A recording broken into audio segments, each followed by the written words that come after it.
partí haciendo modelos clásicos, como súper elaborados, los modelos, diferentes materiales, para aprender la técnica. Y paulatinamente fui derivando como una cosa más hiperrealista, muy fotográfica, pero hace mucho tiempo. Y eso después también fue derivando algo de pincelada más suelta, de más resumida, en el fondo una pintura que se acerca más a otro tipo de pintores, que no son hiperrealistas, no son tan fotográficos. Y bueno, eso es más o menos así, en palabras generales, porque después empecé a derivar un poco al surrealismo. Con esto he hecho muchos cuadros de estos como son surrealistas. Yo desde muy chico hacía unos castillos imaginarios con lápiz en el colegio, y después hice grandes, y después en Europa vendí de estos cuadros que eran llenos de duendes y escenas en las ventanas, pero todo de la cabeza, yo lo inventaba todo. Eran figuras como que no existen en ninguna parte, entonces uno quedaba un poco para adentro porque parecía un dibujo de la época medieval, pero a la vez tenía cosas como que había de repente un avión con dos alas volando entre medio, una catarata que pasaba por una parte que era imposible, un poco Escher.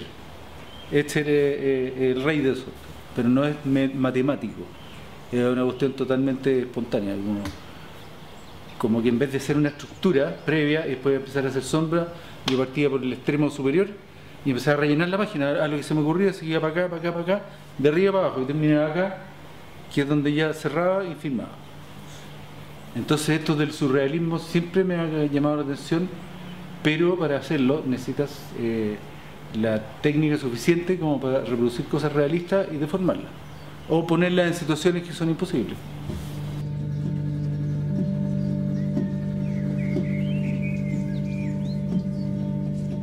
Una tela, un fondo de madera, y yo pegué la tela. Pero ahí lo interesante también es que el marco pasa a jugar y ser parte de, como que si fuera una caja con agua o algo así. Por eso ese marco que en el fondo refleja todo. ¿Sí? O sea, el marco tiene que ver con la obra, no es una cosa en sí. O sea, yo creo que es pobre solamente uno, sobre todo si cuadrado. Yo creo que la gracia es la variedad, digamos, de los señuelos, estos que son con colores muy atractivos, etcétera. Es que tú tengas la posibilidad más de invertirlos, ponerlos para arriba, para abajo, para todos lados, que sea un cuadro móvil, que te aburriste y lo pusiste justo a la inversa, o en diagonal, si quieres, no sé, con una escalera. Y que funciona muy bien de A3, de A2 también no alcanza, no 3, por lo menos, 3. Y siempre lo he hecho así. Es como un juego verdadero, profesional.